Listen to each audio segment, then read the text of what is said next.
This country has failed on every metric. Now you cannot walk around safely with a watch on. Labor or conservative, across all of it in this nation have completely and utterly failed. Because when you have a city which is losing, which London is losing, everything is falling apart. If you compare it to a country like the United Arab Emirates, you compare it to a city like Dubai, London, which should be the greatest city on earth, is failing in absolutely every metric because our leadership is a joke.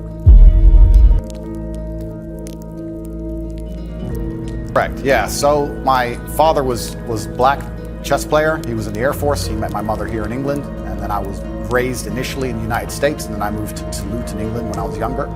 So I've moved around a lot. I've lived an eclectic life in many different scenarios. We've moved around. I've done a lot of different things, lived a lot of different experiences. And what I'm nationality are you? I mean, what do you identify as? I consider myself British now, but I will say that part of me, the patriotic Brit inside of me, is devastated by the state of the UK currently, and I want to make that very clear. The patriotic Brit in me truly loves this country, and seeing what's happening to it, especially to our major cities, is almost heartbreaking to watch in real time. In what way? It's falling apart. This is a failed society. By every metric you can possibly measure, it is absolutely and utterly failing. The cost of living crisis, the crime rates, everything is falling apart. If you compare it to a country like the United Arab Emirates, you compare it to a city like Dubai, London, which should be the greatest city on earth, is failing in absolutely every metric because our leadership is a joke. If you look at Dubai and the UAE, the leadership there is so flawless, so genuinely genius. They saw ahead and have built almost a utopia. And then you look at London, you can't even walk around with a watch on. It's disgusting. You know, absolutely, because it's a failed society and it's godless. I think it's disgusting. We leave our old people to rot in old people's homes, and then we sit there and say we don't have enough money for nurses. I understand this nurse strike very well and how frustrating it can be if you walk into a hospital and the nurse is not prepared to work. But the nurses would be prepared to work at the current wage if they believed this country was spending its money prudently. When you see this country spending its money and just absolutely wasting it, pulling out of thin air to fund proxy wars, God knows where that has nothing to do with them. Of course, as a nurse, you're going to stand up and say, well, can't I get a pay rise? This country has failed on every metric, and especially our major cities. I've just come to London now. I made it very clear to my private jet pilot. I said, fuel the jet and leave it running, because the second I'm finished talking to peers, I'm leaving this cesspit. It's disgusting. This country, and London as a whole, 10 years ago, was one of the most hospitable cities on earth. Now you cannot walk around safely with a watch on. And you're a full-grown man, you're a full-grown adult. When's the last time there's been a serious problem in your life that you completely ignored and it fixed itself?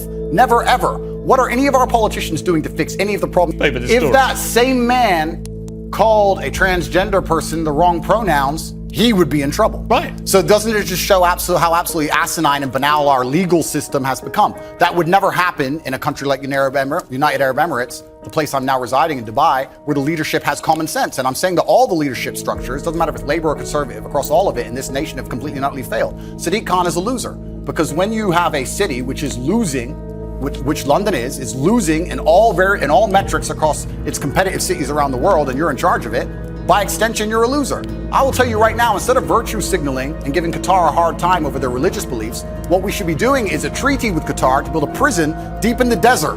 Make me mayor of London. We'll make a prison deep in the desert, and if you're caught with a knife or robbing someone, you can go do 25 years with one meal a day in the scorching sun. And then what we'll do is we'll put cameras there and we'll interview you once a week and broadcast that out to the nation and see if you change your mind and make people understand that this is a country that should be respected and our laws should be respected. Instead, what happens? What has Sadiq or any of the people in charge of this country actually done to fix any of our issues besides sit around and talk? Nothing. None of them have done anything, but they seem ultra concerned with finding money for proxy wars, ultra concerned with rainbow flags in another country that is uninterested in them, and their priorities are completely messed up. Of course the ambulance people are. Of course the ambulance drivers are striking. Of course the nurses are striking. Nobody cares about the most important things in this nation. It's a failing country in real time, and that's why I've left. I know nobody cares. I have specific examples and people who I know personally. Absolutely and utterly nobody cares. I was in Harrods yesterday and someone tried to rob someone's watch in the middle of the store. I walk around with I have a security team of 6 full-grown men, plus me and my brother, 8 military-age males, all over 110 kilos, big men, just so I can walk around this city. It's absolutely unacceptable. Correct, I'm from a mixed race background myself, and while we're discussing the leaders of the UK, although I do think they're doing a terrible job, it's kind of hard for Meghan to say that the UK is a racist country when the leader of the UK is darker skinned than her, and the mayor of London is darker skinned than her, and I am a person who's probably darker skinned than her, and I've never experienced any kind of bigotry against myself, besides the fact I'm a straight male. I'll get bigotry for that before I'll get bigotry for my skin color. I think it's just a cop-out, and her not wanting to be perspicacious and self-reflective enough to understand that she has attacked an age-old institution, and there are people who are very patriotic about that institution. And by attacking it and bringing a degree of distaste to it, there's gonna be people who don't like her. And if you're a dislikable person, you can't just instantly stand up and say it's because of my skin color. It might be because of your actions, some of the things you say.